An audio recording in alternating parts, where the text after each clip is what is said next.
안녕하십니까. 청년 보수정치 퇴근TV입니다.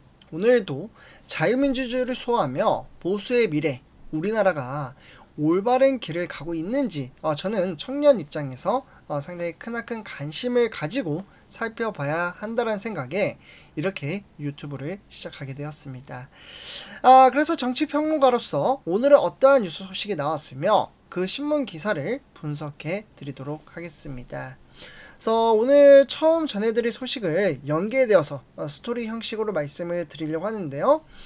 오늘은 이재명 대통령이 임명한 3대 특검, 지금 국민의힘이 상당히 반대를 하고 있는 이 3대 특검과 이를 둘러싼 정치권과 정부 내부의 반응에 대해서 함께 살펴보도록 하겠습니다.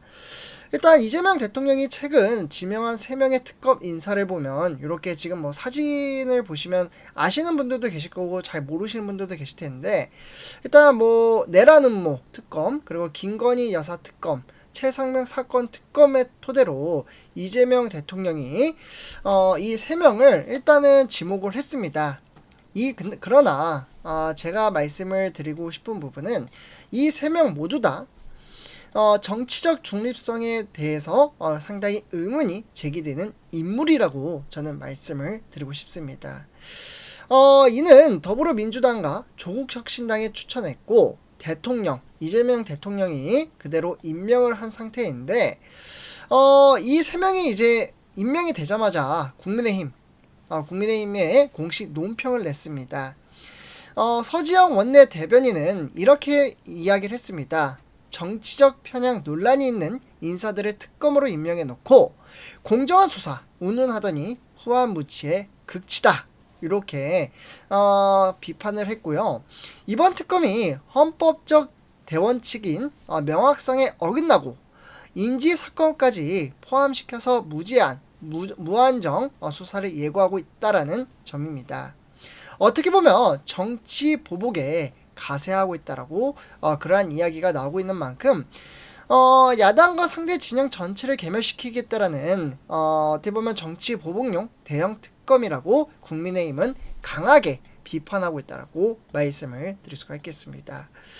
근데 이러한 와중에 참 어떻게 보면 너무하다라고 생각이 들 정도로 본인의 재판, 이재명 대통령은 본인의 재판 몇 개 있나요?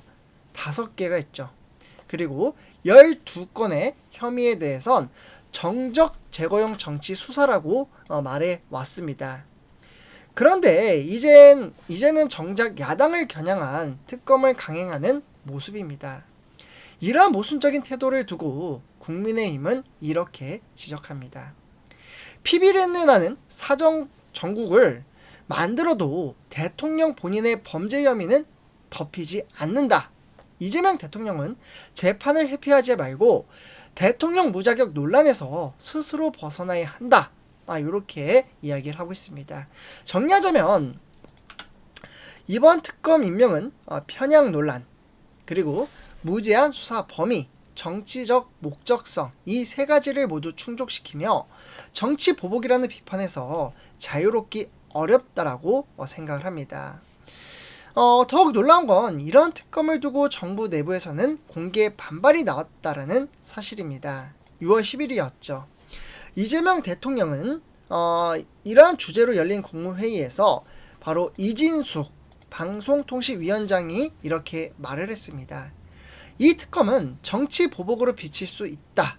대선 과정에서 대통령이 약속했던 통합의 정신에 맞지 않는다. 이건 아주 조심스럽지만 분명한 메시지였습니다. 공식 회의 자리에서 대통령에게 이견을 낸다라는 건 쉬운 일이 아니죠. 그만큼 이번 특검이 내부적으로도 많은 우려를 낳고 있다라는 증거입니다. 그래서 이러한 상황에서 이재명 대통령은 이에 대해 단지 참고하겠다, 그만 일단 이야기를 한 상태이고요. 이런 식으로 다양한 의견을 참고 수준으로 처리하는 것은 정말 통합의 정치에 부합하는지는 저는 의문이 듭니다. 하지만 더 충격적이었던 것은 이런 내부의 신중한 의견 표출에 대해 민주당이 보여준 것은 상당히 거친 언어의 대응이었습니다. 민주당의 이지혜 상근부 대변인은 이진숙 위원장을 향해 이렇게 비난했습니다. 언론 보복의 장본인이 특검을 정치 보복이라고 매도하다니 뻔뻔하다. 즉, 이와 더불어 내란을 일으킨 윤석열의 언론 보복 위원장이다. 정말 이 정도면 거의 막말 수준이 아닌가라는 생각이 들고요. 정당한 우려를 표한 공직자를 향해 내란, 보복, 장본인이라는 이러한 표현을 쓰는 건 공당의 논평이라고 보기에는 상당히 어려운 감정적인 대응입니다. 그리고 한 가지 역설이 있습니다. 민주당은 언제나 정치적 다양성과 표현의 자유를 강조해 왔습니다. 그런데 막상 자신들을 비판하는 발언이 나오면 즉각 보복의 주체라며 낙인을 찍고 공격하는 태도를 보이고 있습니다. 그럼 결국 누가 대통령에게 반대 의견을 말할 수 있겠습니까? 이런 상황에서 국정의 균형이나 소통은 어떻게 이루어질 수 있을까요? 그래서 이번 3대 특검 사태를 보면 저는 이 정권이 법치와 통합이라는 말을 하면서도 실제로는 보복과 진영 갈등을 선택한 게 아닌가 생각하게 됩니다. 정치 보복처럼 보일 수 있다라는 내부 경고에도 귀를 닫고 야당 전체를 겨냥한 특검을 강행하고 그 반대 의견에 대해선 막말로 응수하는 정치. 정말 이게 국민이 원하는 모습일까요? 정치 보복은 단지 어떤 수사냐의 문제가 아니라 그 방식, 속도, 그리고 대상을 통해 드러납니다. 이번 특검을 통해 진정으로 국민을 위한 진실 규명에 나서고자 한다면 정치적 중립성과 법적 정당성부터 먼저 보여주는 게 먼저라고 생각을 합니다. 지금 같은 방식이라면 결국 이재명 대통령이 가장 싫어하는 정적 제거형 수사라는 비판을 스스로에게 되돌리게 될 것입니다. 이상 오늘의 분석이었습니다. 그래서 오늘 시청해주신 우리 퇴근TV 가족분들 감사하다는 말씀을 드리고요. 오늘 이번 영상 마치도록 하겠습니다. 감사합니다.